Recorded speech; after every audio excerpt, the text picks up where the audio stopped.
Hi everyone, this video is to aid you as you are exploring and learning about the Grove, which is an incredibly important source for us as musicians. It should be one of the first places you go when you are researching and finding out about different topics, sort of our main authority. So the first place to start would be, of course, your UCO homepage. You want to always go to the databases via UCO because they are subscription based and therefore you do need someone to have paid for you to access them. So I would suggest actually tabbing or bookmarking this in so that you can get to this Chambers Library homepage. This will be like your home base for this course, as you've learned by now. And you notice that the main search bar is to the left here. You can toggle between basic and advanced and sort of be able to search more specifically. We're going to be coming to the center of the page in the more search options box, which is very useful because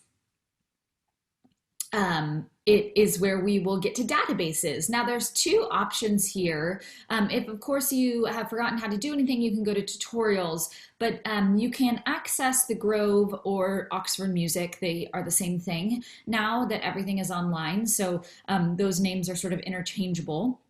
You can go to research guides and then click on music, and our music librarian, Christine Edwards, who is awesome, and if you ever need help, I'm sure she'd be available for you, and her contact information is here and embedded into our D2L. But she has sort of tagged the major databases useful to us as musicians, so Music Index, Realm, also our major references like Oxford Music Online, and if you're a singer, IPA Source, really incredible source there. And these aren't the only things we use though. So you can go to Oxford Music Online here, or if we toggle back to that more search options, you can just go to databases and you can find specific databases via their alphabetized way. So we can click on Oxford, the O for Oxford, scroll down to Oxford Music Online, just another way to get to it. Either way, you'll want to be able to frequent Grove often. So for the first part of this Grove assignment, you'll be doing just like a quick search over here, choosing one of the main figures I gave you and sort of getting familiar with how information is laid out in this encyclopedia. But over here under topic, you can, in part 2 today on the choose your own adventure, I'm just going to show you sort of my adventure and you'll get to go your own way. But I'm going to start by clicking on Oranology, which is the study of musical instruments. This would be very useful to you if you're a band director or an orchestra director, or even if you're into Orff and want to know more about instruments. Obviously, all of these topics can be like a starting point for you as music educators. This will be a really great topic to click on and see what main entries there are. We're going to go ahead and click on Oranology and see how many hits we get. 5,547, so that's a lot.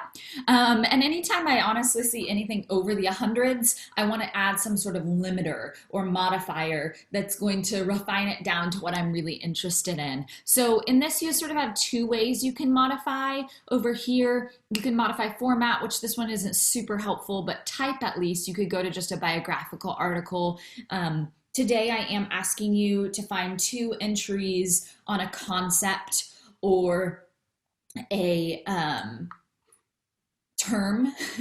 And then the other limiter is a figure, so some sort of person, whether they be a composer or a philosopher or any sort of figure that is in music. So this could be a helpful limiter if we were looking for figures. Scrolling down, you can see the intersection of topics here. and different instruments if you wanted to like limit it in that way, and even down to eras and region. So all sorts of different options for how you limit it.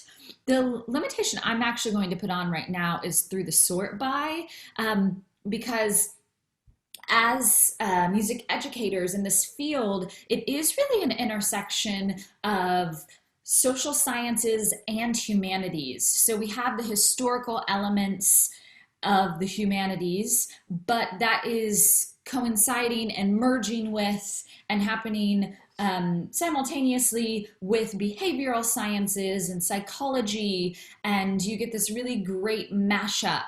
And what that means for you as music educators is you have to sort of straddle the line. It's not one discipline, it's interdisciplinary. So having, especially in social sciences, having recent information can be critical. So I would click on published online date newest first, and this is just going to show us, rearrange it to show us what the most recent information that's been loaded up onto this encyclopedia. So now, of course, the results are all the same, but I can see that my entries are much more recent in terms of their posting, and that is incredibly helpful for us. So you can scroll down and notice some of the different types of, we have campanology, systematic study of bells. Okay, that's very interesting. Ergonomic design, so probably talking about how instruments are designed. All sorts of different things we could click on here in terms of concepts. I'm going to go ahead and click on instrument modifications and extended techniques and just check this article out. Noting that there is an author, that's really important, to know that there is an authoritative figure who is reporting on this. Going over to the article contents, I see that it is a pretty extensive article, and that they have signposts that give me different instruments, so I can go right to keyboard. I'm a pianist, so this would be really interesting for me. If you're a string player, finding out about string development could be great. Of course, winds, percussion, electronic. Not a very extensive electronic aspect.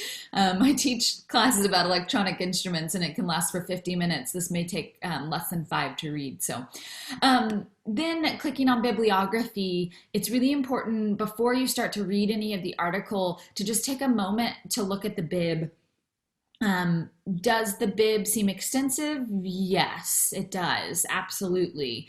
Can we look at some of these dates that things were published? Okay, so even though this is a recent article, oops, sorry about that. Some of these are a little old. That's okay, especially if it is historical, if it's a primary source, which of course this looks to be a primary source. And you can start to like think through, and as we learn about more types of sources and resource types, this will become more clear to you as you're looking in your bibs. But just taking a little stock of what is being offered to you and where this information is coming from. It also, like something like this, Schaefer is a great musicologist looking at New Sounds, a Listener's Guide to New Music. This could be really useful if you're trying to introduce your students to listening to 20th century or 21st century music, some of the tactics for listening. So I might want to like copy paste this and have it in a different document so that I can go search that out elsewhere. It looks like it is in a book. Yes. So that would be something I would just put into WorldCat and try to find. So think about following what we like to call the bibliographic trail. This is just a meaty source for you to go search out specifics beyond the tertiary source here that sort of like compiled it all together for easy, systematic, summary type reading. And then as researchers, we want to dig deeper into what details have they maybe left out.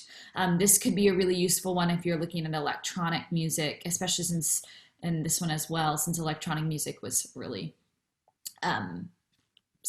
not very much in this article. Okay, so then after I've kind of taken stock of all of that, the next thing I would like you to do on this assignment is to actually skim this. Now, I would just a few sentence summary. We're looking for something that's more like abstract, like an abstract, where we're just commenting on what the article is about rather than an annotation. An annotation is going to be an evaluation of the source in addition to what it is about. This is a little more simple.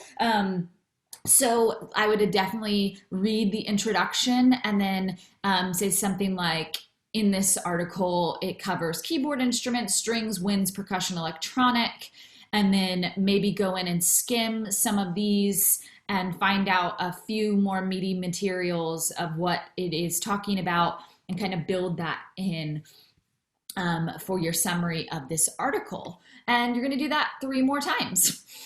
Sort of like taking stock of everything that is happening here. So another option, because that one was actually quite long. They're not all that long. If we come down and I just decide I want to find out about revival instruments. It's still recently published. It has 2 authors. We know it's a term that's been introduced in the 20th century. So, and I look over article contents and I'm like, oh wow, okay, this is going to be shorter because there are no signposts that are going to link me to different points in the article. It just has a link to the bibliography. And if I scroll even further, I see there's only about 3 or 4 paragraphs here, really quite short in comparison. And that's okay. Not all topics are extensive, and that can actually be a useful thing for you to know when deciding what you're going to research on, thinking, is there less, is there more, am I filling a gap, would I be adding more to the content of this topic? So again, looking at article contents, going to your bib first, taking stock of the years, how extensive is it, not quite as extensive, but still a decent bibliography. Looking at some of the major people, some of the major journals that it comes from, or book titles, and then marking out if you want to save any of these for later exploration, and then go in and give yourself a little summary of this. Now, every topic may not follow both concepts and people. So in oralology here, I'm not seeing a whole lot of people or figures to look at. So I'm going to go back up to topic and go into criticism and journalism, because I'm sure in criticism and journalism, there'll be some people to evaluate. Definitely. So we only have 7 results. So this topic is a little bit more slim.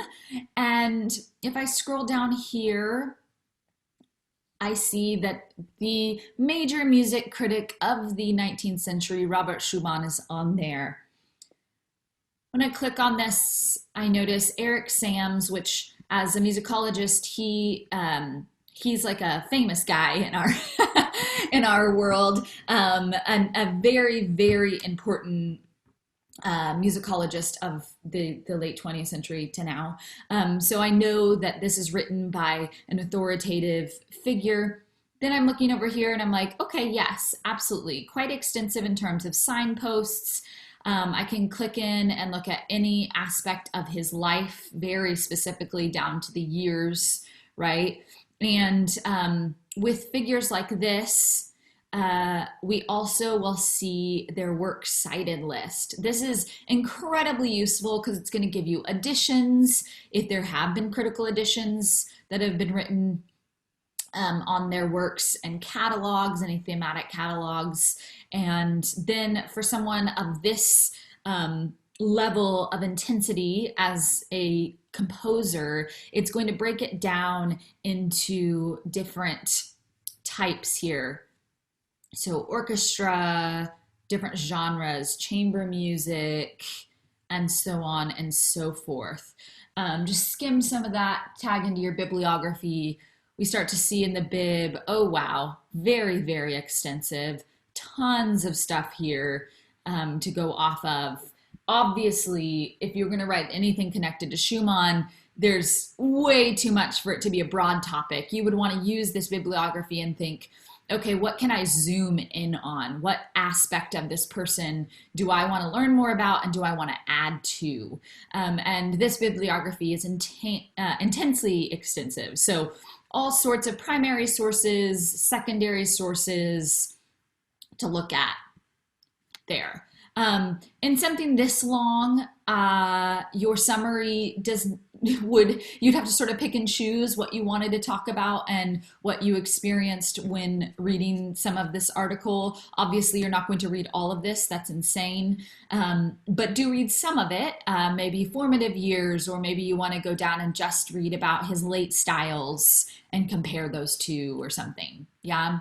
And then I would need to find one more figure. So continuing here, because this is a nice limited topic in music criticism and journalism, I have another person, Gottfried Wyndham here, who I can click on. Looks like it was published in 2019. Oh, an American composer. That's exciting. So I look and see, it's a little shorter biography on him, and his works list is selective. That's important because now you think, oh, maybe I want to learn more about this composer. Maybe I could be a part of giving a complete collection of his works or doing some sort of an edition.